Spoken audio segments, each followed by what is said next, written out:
আসসালামাইকুম। এই মুহূর্তে আপডেটটি নিয়ে চলে আসলাম। আপনারা চলুন খবরটি দেখা যাক। বিএনপির উদ্দেশ্যে যা বলল সেই খবরটি আজকে আপনার সামনে তুলে ধরলাম। সরকার এবং সংসদ প্রতিষ্ঠার লক্ষ্যকে সামনে রেখেই সংস্কার কার্যক্রম এগিয়ে নেওয়া দরকার।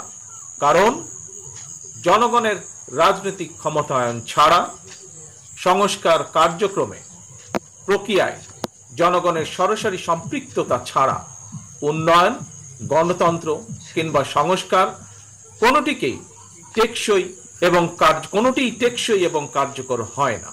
সেই লক্ষ্যে বিশেষ করে নির্বাচন কমিশন, জনপ্রশাসনের সংস্কার এবং আইন শৃঙ্খলা বাহিনীকে সক্ষম এবং উপযুক্ত করে তুলতে হবে।